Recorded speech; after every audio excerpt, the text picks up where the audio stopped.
Assalamualaikum warahmatullahi wabarakatuh.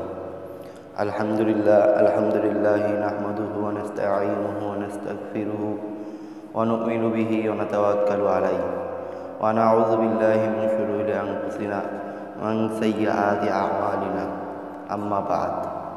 আলহামদুলিল্লাহ, প্রিয় দিনী ভাই ও বোনেরা, আমি আপনাদের সামনে রমজান মাস চলছে। এই রমজান মাসে কিছু 8টি সময় আছে, যে 8টি সময় আল্লাহ তাআলার কাছে যদি আমরা দোয়া করি, আল্লাহ তাআলা রব্বুল আলামিন আমাদের দোয়াকে ফিরাই দিবেন না ইনশাআল্লাহ। তার মধ্যে প্রথম 1 নম্বর সময় হলো মা বাইনাল আযানি ওয়াল ইকামাতি। আযান এবং ইকামতের মাঝে যে সময় আছে, এই সময়ে যদি আমরা দোয়া করি, আল্লাহ তাআলা রব্বুল আলামিনের আমাদের দোয়াকে কবুল করবেন ইনশাআল্লাহ তাআলা। 2 নম্বর হচ্ছে দুবুরা কুল্লি সলাতিন মাকতুবাত। প্রত্যেক ফরজ নামাজের পর আমরা যে আল্লাহ তাআলার কাছে দোয়া করি, আল্লাহ তাআলা রব্বুল আলামিন আমাদের দোয়াকে কবুল করবেন ইনশাআল্লাহ।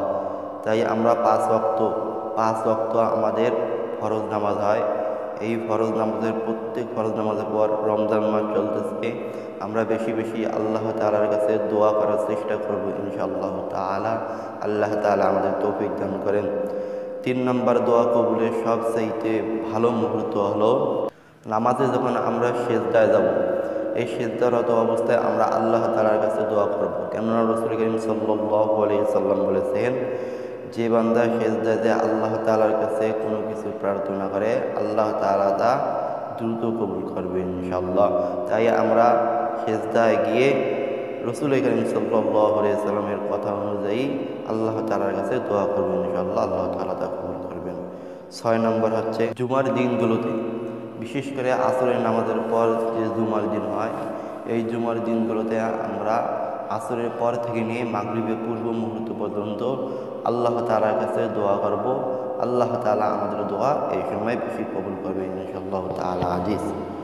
7 নম্বর ইফতার সামনে নিয়ে যখন আমরা আল্লাহ তাআলার কাছে দোয়া করব, তখন আল্লাহ তাআলা রব্বুল আলামিন দোয়া ফিরাই দেবেন না, কেননা রোজাদার না খেয়ে সারাদিন ছিল। তাই ইফতারের পূর্ব মুহূর্তে ইফতার সামনে নিয়ে আমরা আল্লাহ তাআলার কাছে দোয়া করব ইনশাআল্লাহ। 8 এবং সর্বশেষ নাম্বার দোয়া কবুলের সময় আছে লাইলাতুল কদর। এই লাইলাতুল কদরের মধ্যে আমরা দোয়া করব। এই লাইলাতুল কদরের মধ্যে রাসূল করিম সাল্লাল্লাহু আলাইহি ওয়াসাল্লামের একটি বিশেষ আমল ছিল। হুজুর করিম সাল্লাল্লাহু আলাইহি ওয়াসাল্লাম এই দোয়াটা সবসময় পড়তেন, আল্লাহুম্মা আফুউন তুহিব্বুল আফওয়া ফাআফু আন্নী।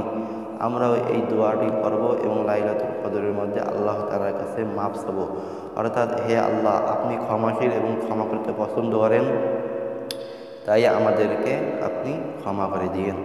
এই দোয়াগুলো করব। তো দিনী ভাই ও বন্ধুরা, আমি এই 8টি বিষয় যে আপনাদের সামনে তুলে ধরলাম, এই 8টি বিষয়ের মধ্যে আল্লাহ তাআলা আমাদেরকে দোয়া করার তৌফিক দান করুক, বলেন আমিন। এবং আমার চ্যানেলে যদি আপনি নতুন হয়ে থাকেন, তাহলে সাবস্ক্রাইব করে আমার পাশে থাকবেন। এরকম আরও নতুন নতুন ভিডিও ইসলামিক পাওয়ার জন্য আমার চ্যানেলটিকে সাবস্ক্রাইব করে লাইক দিয়ে কমেন্ট জানাবেন ইনশাআল্লাহ তাআলা।